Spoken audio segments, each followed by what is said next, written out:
कृष्ण दर्शन प्राप्त नहीं हो सकता, इसलिए मुझे उनके लिए कुछ करना है। किशोरी जी तो करुणा की साक्षात मूर्ति है, कृपामयी है, इसलिए कि सखियों पर, गोपियों पर कृपा करने के लिए किशोरी जी ने जानबूझ के कहा, न पारे हम चले तुम नयमाम यत्र ते मनः। हे प्यारे, मैं इतनी ज्यादा थक गई हूं कि अब मेरे से चला फिरा नहीं जाता, मेरे बस की बात नहीं आपके साथ चलना।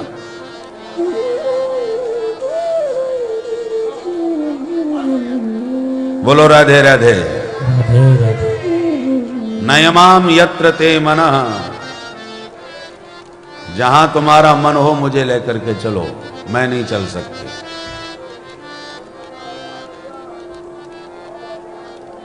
अब देखिए, थोड़ा ध्यान एकाग्र कीजिए।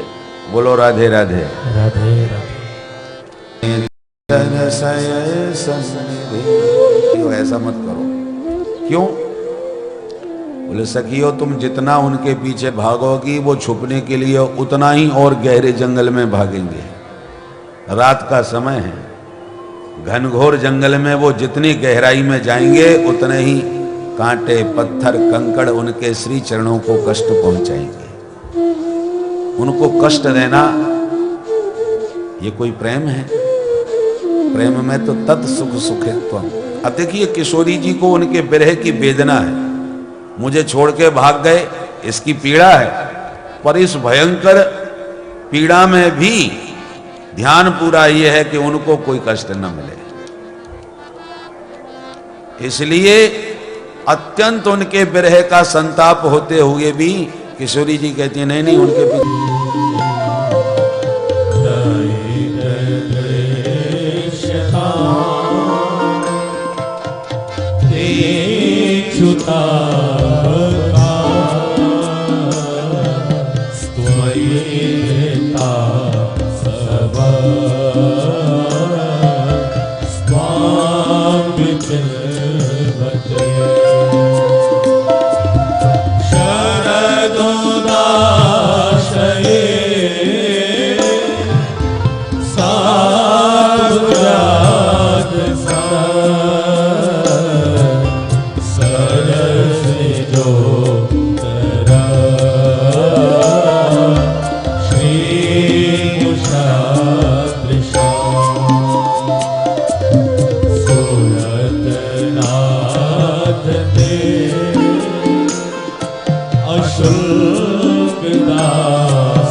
वे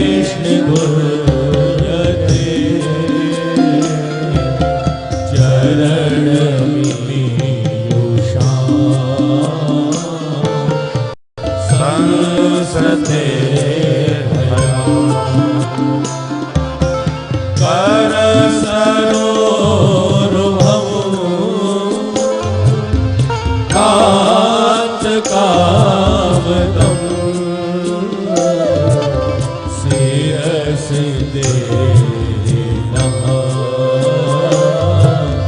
श्रीकरगृहं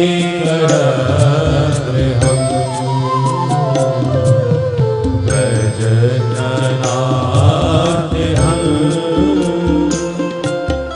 वीरयोषितां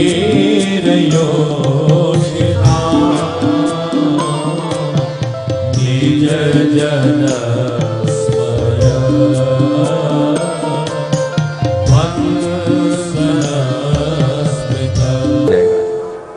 नित्य इसका पाठ करना चाहिए। कृष्ण भक्तों को विशेषकर दीक्षुतावका।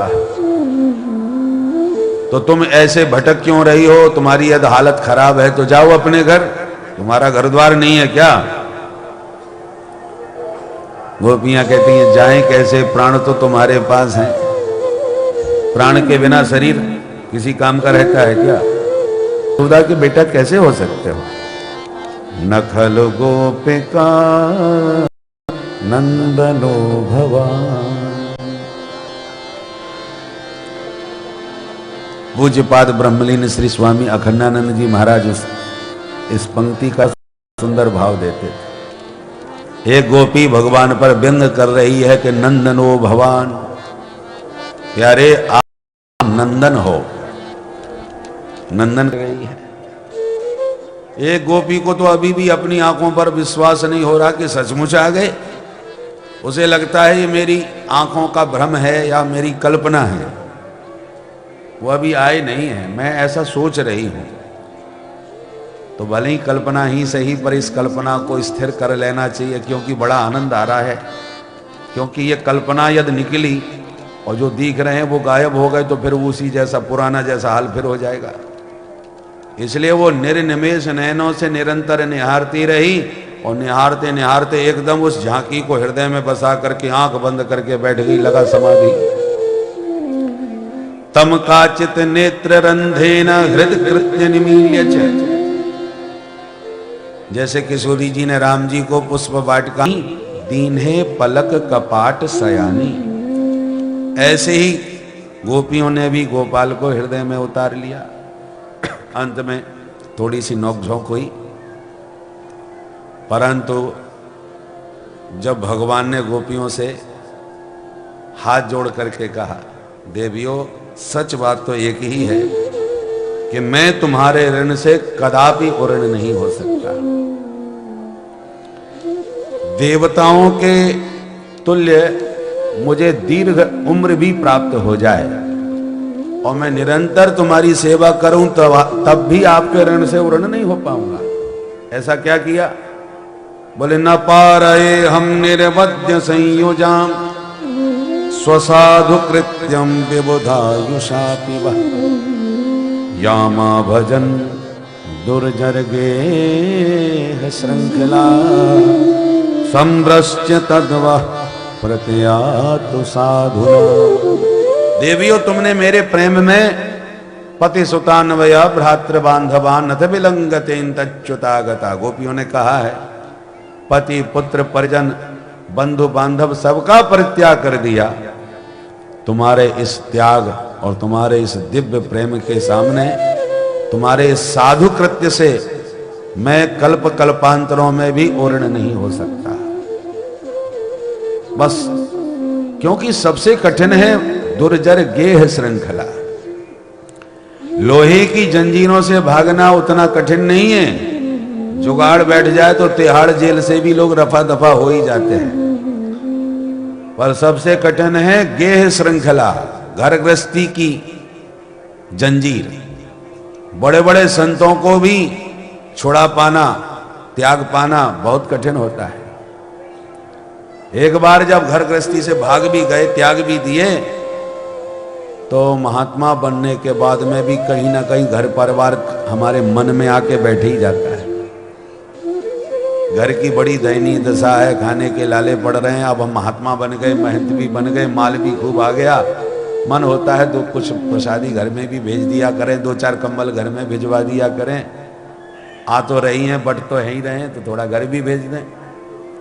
तो कहने का मतलब है कि तन से तो त्याग दिया, पर मन अभी भी कहीं ना कहीं वहीं चिपका पड़ा है। तो बड़े बड़े संतों के लिए भी गेह श्रृंखला को त्यागना बहुत कठिन होता है। और देवियों, तुमने मेरे प्रेम में एक झटके में सबको त्याग दिया, यहां तक कि लोक लाज की भी कोई परवाह नहीं करी कि कोई देखेगा सुनेगा तो क्या बोलेगा क्या कहेगा। स्त्रियों के लिए सबसे कठिन होता है लाज, संकोच का त्याग करना, लोक लज्जा का त्याग करना। मीरा जी कहती हैं कि तात मात भ्रातृ बंधु आपना न कोई। और सिर्फ इतना ही नहीं त्यागा मैंने, छाण दई कुल की कान कहा करी है कोई, संतन ढिंग बैठ बैठ लोक लाज खोई। ये सबसे कठिन है, लोक लाज को खो देना, कुल की कान को ताक पर रख देना। पर हां, इतना ध्यान रखिए, ये कुलीन स्त्रियों की बात हो रही है, जो कुल की मर्यादा के लिए बलिदान होने के लिए तत्पर रहती हैं, पद्मावती की तरह। ये हमारे खानदान में, हमारे जीवन में कोई कलंक की आंच ना लगने पावे, ऐसी जो वीरांगना होती हैं, ऐसी जो सती साध्वी नारी होती हैं, ये उनकी बात हो रही है कि उनके लिए देखो, जिसने अपनाया नहीं वो त्यागेगा क्या? नोट होंगे तब तो खर्च करोगे। जिनके जीवन में कुल की मर्यादा का भान है, जिनको अपनी लोक लाज का ज्ञान है, उनके लिए त्यागना कठिन है। जो पहले ही सब त्यागे बैठे हैं, उनके लिए त्यागने की कौन सी बड़ी बात है। इसलिए उद्धव जी ने गोपियों के बारे में यही कहा, या दुस्त्यजम स्वजन मार्य पथम चहित्वा भेजुर मुकुंद पदवीं श्रुतभिर्भृमज्ञा। या दुस्त्यजम, जिनके लिए त्यागना बहुत कठिन है। दुस्त्यज क्या है? आर्यपथम, कुल की मर्यादा, आर्यपथ, कुल की परंपरा, ये त्यागना एक स्त्री के लिए बहुत कठिन होता है, कुलीन स्त्री के लिए। तो या दुस्त्यजम स्वजनम आर्यपथम चहित्वा, स्वजनों को त्यागना और आर्यपथ का परित्याग करना कुलीनी नारी के लिए बहुत कठिन है। परंतु इन गोपियों ने गोपाल के लिए सब कुछ त्याग दिया। इसी बात से उद्धव जी गोपियों से प्रभावित है, गदगद होकर उनकी भूरी भूरी प्रशंसा कर रहे हैं। तो गोपियां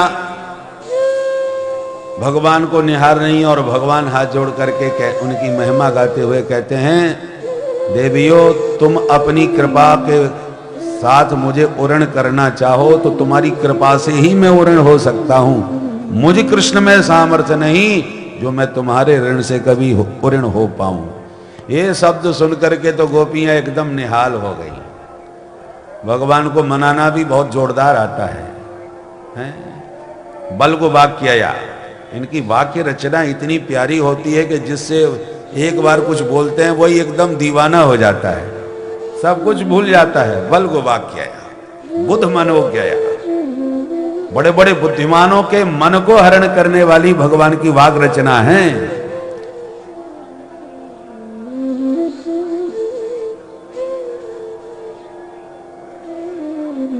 वक्ताओं में भगवान से श्रेष्ठ कोई नहीं हो सकता वक्ता। जब भगवान दुर्योधन को समझाने जा रहे थे तो ऋषि महर्षि चारों तरफ से छा गए कि आज न जाने कौन सा भाषण देंगे द्वारकानाथ। ऐसी अद्भुत भगवान की वाक रचना है। तो जब उन्हीं गोपियां जो इतना विरह में तप रही थीं, भगवान को खूब खरी खोटी सुना भी रही थीं, जब भगवान ने कहा मैं तुम्हारे ऋण से कभी उरण नहीं हो पाऊंगा सखियो, ये सुन के सब गोपियां एकदम निहाल हो गईं, सब कुछ भूल गईं। और फिर भगवान का दिव्य महारास गोपियों के साथ पुनः प्रारंभ हो गया। बोल रास बिहारी भगवान की जय। बाचा पैसैर विमोहयन, भगवान वाणी से सबको व्यामोह में डाल देते हैं, सबको मोहित कर लेते हैं। गोपियां भी मुग्ध हो गईं और तब रास प्रारंभ होगा। तत्रारभित गोविंद रास क्रीड़ा मनुव्रतैः पादन्यासै विज विदेवी सस्मितै भ्रूविलासै भज्जन मध्ये चल कुचपटे कुंडलैर् गंडलोरैः सुजन मुख्य कवर रसना ग्रंथयः कृष्णबद्धो गायन्तस्तं तडित इव तामेघ चक्रे विरेजु। गलवैयां डाल के गोपियों के साथ जब नाचना प्रारंभ किया तो ऐसे लग रहे हैं जैसे नन्हा शिशु शीश महल में घुस गया हो और अनेक दर्पणों में अपना प्रतिबिंब देख करके अपने ही प्रतिबिंबों को अपना सखा मित्र मान करके उन्हीं के साथ नाचने लग जाए, खेलने लग जाए, आनंद लेने लग जाए। ऐसे ही परमात्मा अपनी आत्माओं के साथ महारास में ताता थैया करके थिरक रहे हैं और एक अपूर्व आनंद रस की बरसात कर रहे हैं। दूसरा दृष्टांत देते हैं, मेघ चक्रे बिरेजो, जैसे नीले मेघ मंडलों में बिजली चमकती है ऐसे ही कन्हैया की श्याम छटा के बीच में गोरी गोरी गोपांगनाएं दामिनी की तरह दमक रही हैं। अपूर्व आनंद आ रहा है, चारों ओर यह दिव्य रस बरस रहा है। देवादिदेव महादेव ने जब देखा कि प्रभु का महारास हो रहा है तो काशी के वासी भोलेनाथ छोड़ करके काशी से दौड़े वृंदावन की ओर और जो नूपुरों की झनकार और दिव्य संगीत की ध्वनि सुनाई पड़ी तो ये भी तो नटराज राज हैं। संगीत सुनते ही इनके चरण थिरकने लगे और नाचते नाचते जैसी मंडप में घुसने लगे रास महारास के मंडप में तो तुरंत आकर के गोपियों ने रोक दिया। ए बाबा रुको रुको, कहां भीतर मुंह उठाई चले जा रहे? बोले बाबा ने कहा देवियों हमको भी बहुत बढ़िया नाचना आता है, एक बार देखो हमारा नाच। बहुत बढ़िया नृत्य गान हो रहा है, संगीत सुन के हम भी खींचे चले आए। गोपियों ने कहा सुनो सुनो, पुरुष केवल एक है, बाकी सब उनकी सखियां हैं, दूसरा पुरुष का प्रवेश यहां नहीं हो सकता। बोले बाबा ने कहा देवी एक मौका तो दो, देखो तो सही हमारा नाच। गोपियों ने कहा जहां मर्जी आवे ठुमका लगाओ, वृंदावन बहुत बड़ा है पर मंडप के भीतर दूसरा प्रवेश पुरुष नहीं कर सकता। बोले बाबा समझ गए मामला नहीं बनेगा। तो तुरंत जमुना जी में नहा करके जटाओं का जूड़ा बांध करके लहंगा पहन करके चुनरी में मुंह छुपा करके नथ बैना से श्रृंगार करके और बढ़िया सुंदर छैल छबीली गोपी बन के छम छम करते हुए चले। तो गोपियां समझ नहीं पाई, उन्होंने सोचा ये भी कोई देवांगना